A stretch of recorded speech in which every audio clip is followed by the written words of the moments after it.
Hello everyone, welcome to our YouTube channel.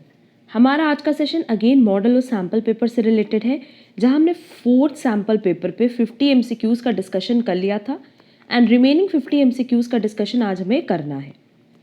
ये model और test paper बहुत important है एग्जाम पॉइंट ऑफ व्यू से, क्योंकि यहाँ जो क्वेश्चंस इंक्लूडेड है ना, उसी पैटर्न पे मैक्सिमम यूनिवर्सिटी के पेपर में क्वेश्चंस होते हैं। क्योंकि अब जो क्वेश्चंस आते हैं ना, उसमें असर्शंस, रीज़न, इस तरीके से क्वेश्चंस आते हैं, या दो स्टेटमेंट दिए रहते हैं, उनमें आपको बताना होता है कौन सा करेक्ट है कौन सा इनकरेक्ट। और थर्ड एक जो तरीका है क्वेश्चन पूछने का, वो है मैच द फॉलोइंग।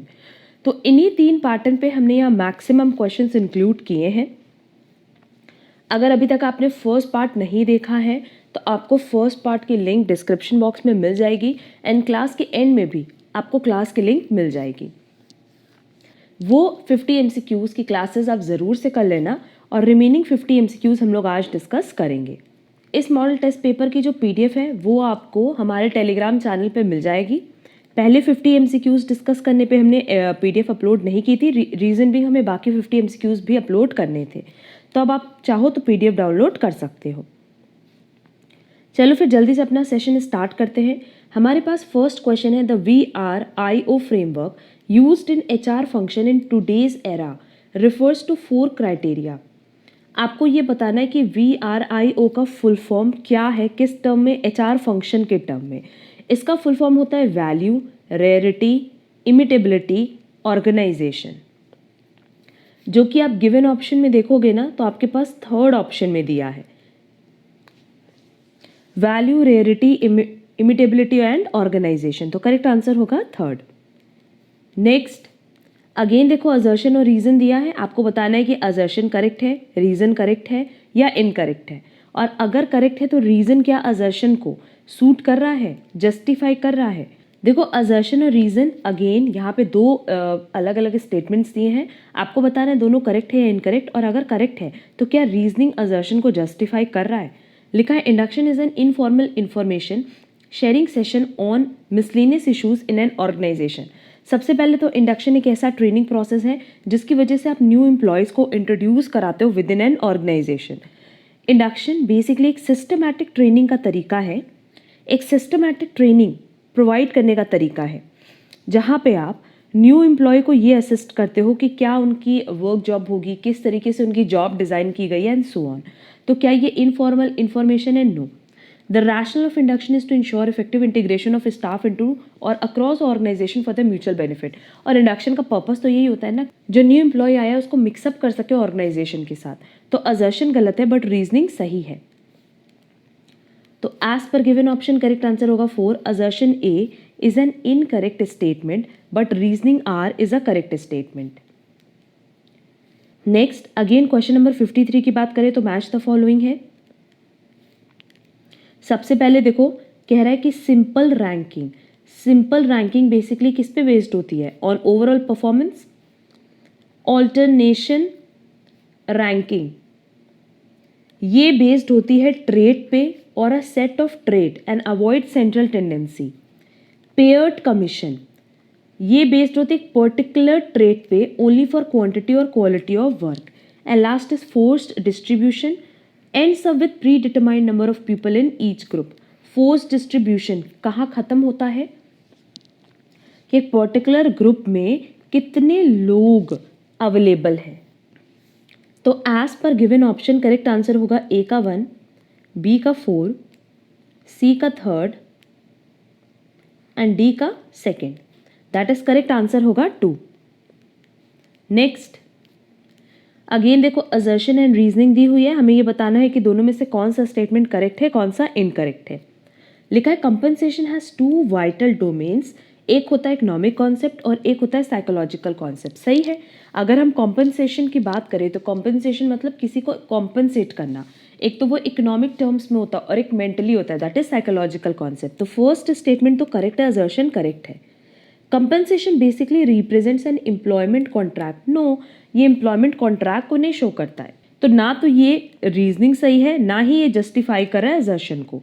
इसका करेक्ट आंसर होगा 2 कि असर्शन तो करेक्ट है बट रीजन राइट एक्सप्लेनेशन नहीं है। Next, Which of the following is not the primary objective of industrial relations and labor laws? Maintaining social equity, providing credit facilities to industries, international uniformity, promoting economic growth. Correct answer होगा 2, providing credit facilities to industries. Question number 56 देखो, कह रहा है in real terms workers participation in management has failed in India. Yes, अगर real term में देखें तो workers का जो लेबर क्लास होते हैं उनका मैनेजमेंट में पार्टिसिपेशन नहीं हो पाता. Next, there is a lack of attitudinal change, multiplicity of unions and absence of a procedure to determine a sole bargaining agent in an organization. इसी रीज़न से तो जो वर्कर्स हैं वो पार्टिसिपेट नहीं कर पाते मैनेजमेंट में. मतलब असर्शन भी करेक्ट है, रीजनिंग भी करेक्ट है और रीजनिंग जस्टिफाई करा है असर्शन को. करेक्ट आंसर होगा 1. Next, which one of the following is not the function of NABARD? To provide refinance assistance, to undertake inspection of cooperative societies, to promote research in various aspects of the problems of urban development. ये basically function नहीं है NABARD का, तो correct answer होगा 3rd. Which one of the following financial institutions coordinates the functions and operations of all financial institutions into a single integrated financial structure so that each may contribute to the growth of the economy? IDBI. Next, the Reserve Bank of India is entrusted with the management of the public debt and issue of new loans and treasury bills on behalf of the central and state governments. The governor and deputy governor of RBI are appointed by the central government. देखो अगर देखा जाए तो दोनों ही statement correct है, but क्या reasoning justify करा ए को असर्शन को? नहीं. तो करेक्ट आंसर होगा 2, that is assertion and reason both are correct, but reason is not the right explanation of assertion. Next, dash refers to the process of removing or stripping the legal status of a currency. Demonetization. Which one of the following is not the objective of UTI? Given option देखते हैं. To mobilize saving of the community by offering savers the triple benefits of safety, liquidity and profitability of investments. To channelize a pooled savings into productive outlets. To provide finance under hire purchase finance and housing finance to its members. ये basically objective UTI का नहीं है, तो correct answer होगा 3rd. Next, which one of the following is a main objective of IFCI? अब IFCI का मतलब simply क्या है? Industrial finance corporation of India. लिखा है to offer both small and large investors the meaning of acquiring shares in the widening prosperity resulting from the study industrial growth of the country. To upgrade technology, modernization and to promote marketing of products of a small scale sector. To serve as an apex institution for term finance for industry with coordination, regulation and supervision of the working of other financial institution. To provide medium and long term financial assistance to industrial undertakings. Correct answer क्या होगा? 4, क्योंकि IFCI का जो main focus होता है वो होता है medium and long term financial assistance पे.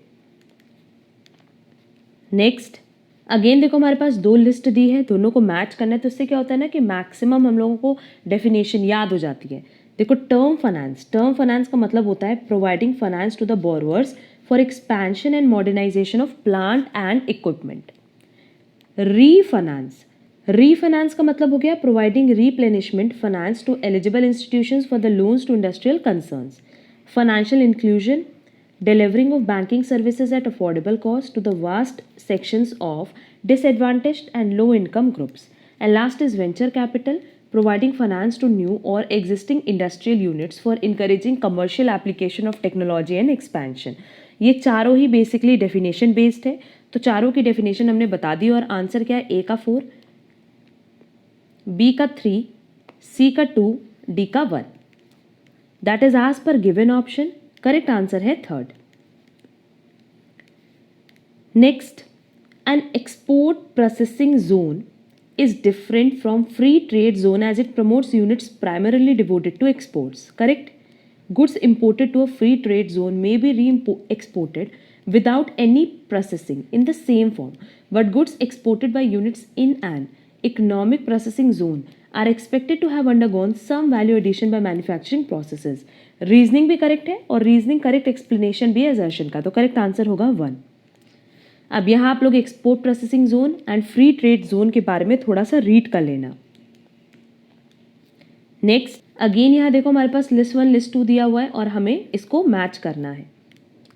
सबसे पहले तो टैरिफिकेशन की बात कर रहा है, और टैरिफिकेशन मतलब replacement of existing non-tariff restrictions. Prohibited subsidies, they act on goods which are contingent upon export performance. Actionable subsidies, they have demonstrably adverse effects on other member countries.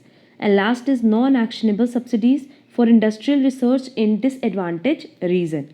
Correct answer होगा थर्ड, और इसको बहुत अच्छे से learn कर लेना.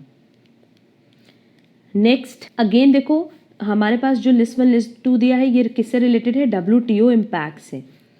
अगर full form की बात करें ना, क्योंकि फुल फॉर्म भी एग्जाम में पूछ सकता है, नामा का फुल फॉर्म है nationally appropriate mitigation action. Gets का फुल फॉर्म सबको पता है, general agreement on tariffs and trade. TRIMS का है ट्रेड रिलेटेड इन्वेस्टमेंट मेजर्स, और ट्रिप्स का फुल फॉर्म है trade related aspects of intellectual property rights. अगर नामा की बात करें तो ये होगा includes industrial goods, textile, jewellery, fisheries, product manufacturing industries. That is correct answer होगा 2. गैट्स सबको पता है liberalisation of trade in goods and services. TRIMS liberalisation of international investments, and TRIPS ये बेसिकली इंटेलेक्चुअल प्रॉपर्टी से related है. तो अगर full form पता होगा तो बहुत ही ईजिली आप मैच कर ले जाओगे. इसका करेक्ट आंसर होगा third. Next, indicate the correct code of the following statements. अब देखो यहाँ ये बताना है कि ये 2 स्टेटमेंट दिया है, दोनों स्टेटमेंट करेक्ट है या इनकरेक्ट. लिखा है the capital account consist of long term capital transactions only. No, the current account includes all transactions which give rise to use or use up national income. Correct. तो first statement incorrect और second correct है. Basically ये balance of payment से related है दोनों point. That is इसका correct answer होगा 4 कि फर्स्ट स्टेटमेंट तो इनकरेक्ट है बट सेकंड करेक्ट है. नेक्स्ट, अगेन हमारे पास 2 स्टेटमेंट दिया और हमें बताना है कि कौन सा स्टेटमेंट करेक्ट है और कौन सा इनकरेक्ट. कह रहा है international liquidity encompasses the international reserves only. International liquidity covers only official holdings of gold, foreign exchange, SDRs, reserve position. तो फर्स्ट स्टेटमेंट यहाँ भी इनकरेक्ट है और सेकंड स्टेटमेंट करेक्ट है. करेक्ट आंसर होगा 4 कि first statement is incorrect and second is correct. लिखा है the items related to international trade theories. ये सारे आइटम्स किससे रिलेटेड है? इंटरनेशनल ट्रेड थ्योरी से, और आपको मैच करना है. सबसे पहले बोला है comparative cost theory, David Ricardo. Opportunity cost theory, Haberler. Factor endowment theory, Ohlin. And absolute cost theory, Adam Smith. That is correct answer होगा 2. ये लर्न कर लेना. Next, which one of the following is not the guiding principle of the World Bank regarding its lending operations? Proper assessment of the repayment prospects of loan, ये तो guiding principle है.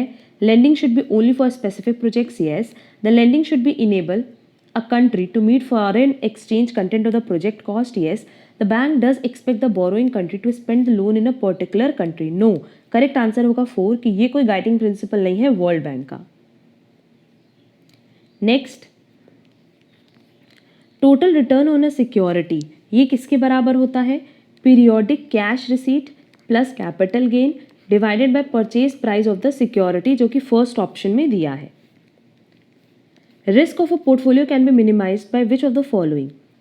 Risk basically हम लोग कैसे minimise कर सकते हैं? जब हम लोग 2 सिक्योरिटीज़ को कंबाइन कर रहे हैं और वो दोनों सिक्योरिटीज़ परफेक्ट नेगेटिव कोरिलेशन रखती है, मतलब -1. क्यों? क्योंकि आपको पता होगा कि चलो अगर एक की वैल्यू डिक्रीज भी हुई तो भी दूसरे की वैल्यू तो डिक्रीज नहीं होगी. तो as per given option correct answer होगा 2, combining 2 securities having perfect negative correlation in their expected returns.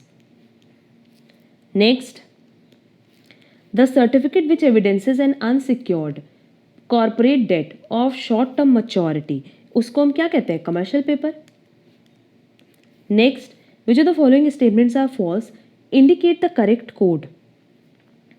False statement पूछा है. Grey market is a market for dealing in listed securities. OTCEI is mainly intended for big investors. Insider trading is legally permitted in the capital market. The device adopted to make profit out of the differences in prices of a security in 2 different market is called arbitrage. तो D वाला ही सिर्फ statement correct है, बाकी statement क्या है? Incorrect. तो correct answer होगा 1. Next, which of the following statements are false? Share capital issued by company for the first time is known as venture capital, no. All venture capital funds in India are promoted by the government, no. In addition to capital, venture capitalists provide managerial and technical support also to the assisted firms. Benefits from venture capital financing can be realized in long run only. Venture capital financing पे हम एक lecture upload कर देंगे क्योंकि इससे related कई questions आजकल exam में पूछते हैं.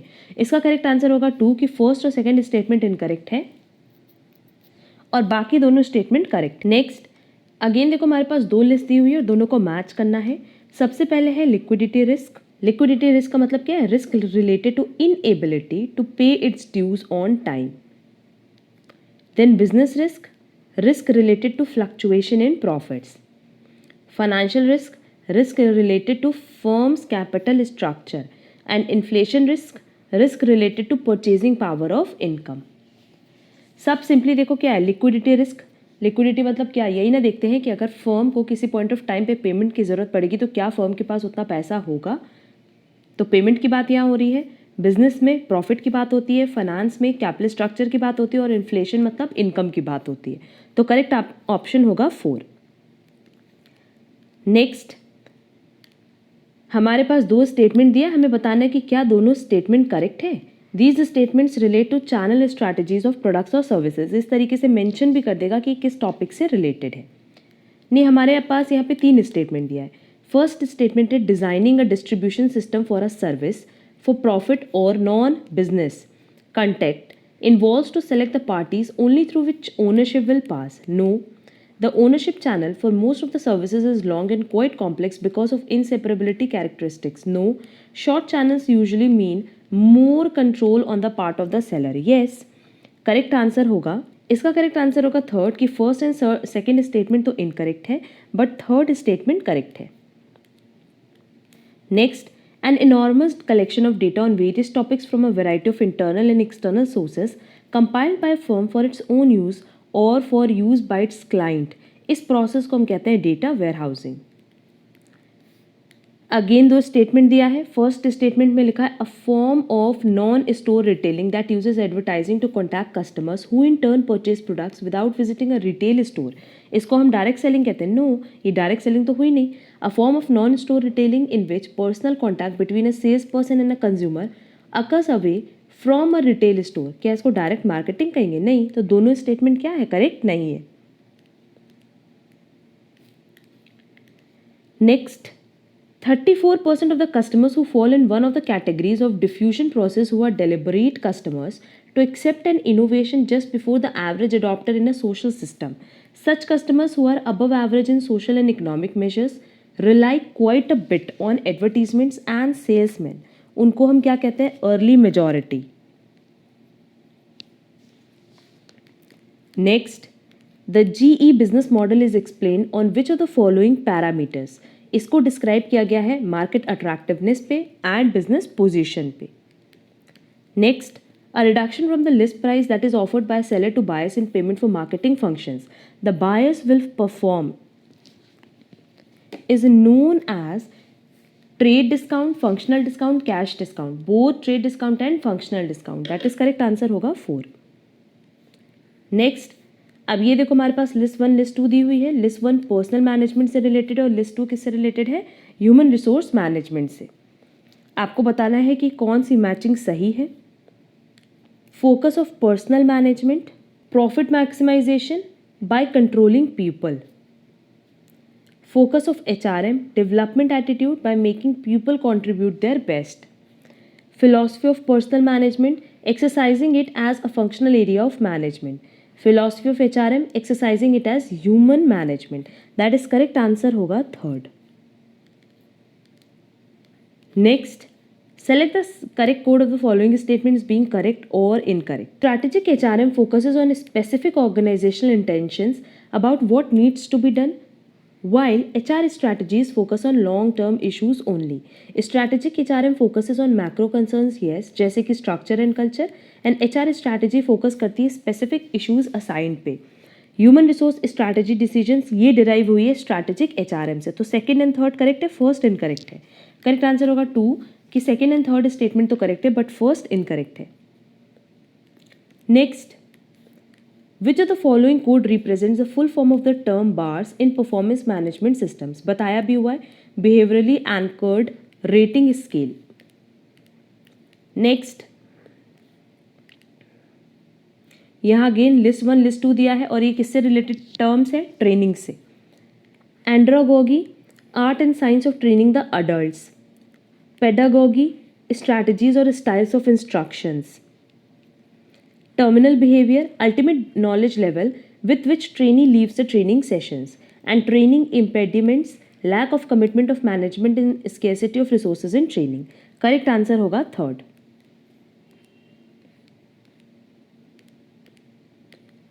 Next, which of the following statements does not stand as a principle of compensation administration? An enterprise should have a clear-cut plan to determine differential pay levels in terms of divergent job requirements. ये तो correct है. People and jobs should never be mingled. ये भी correct है.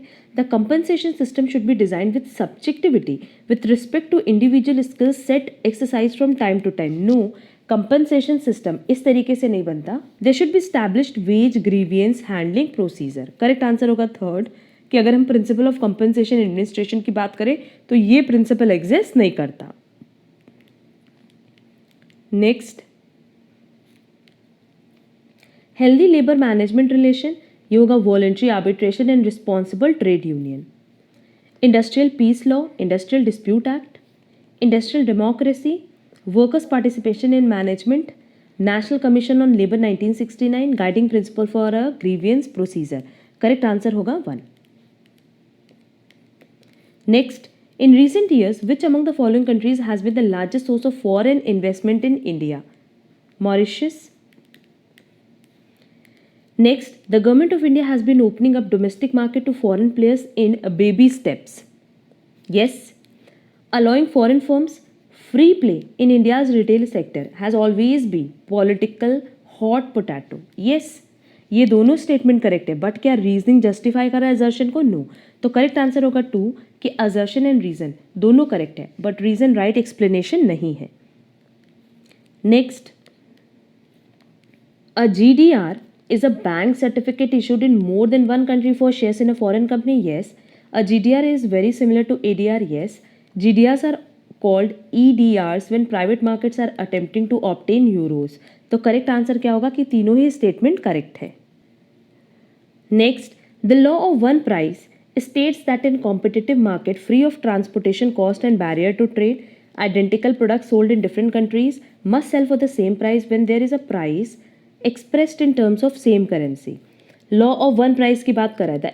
An efficient market has no impedication to the free flow of goods and services, जैसे कि trade barriers. दोनों statement correct है.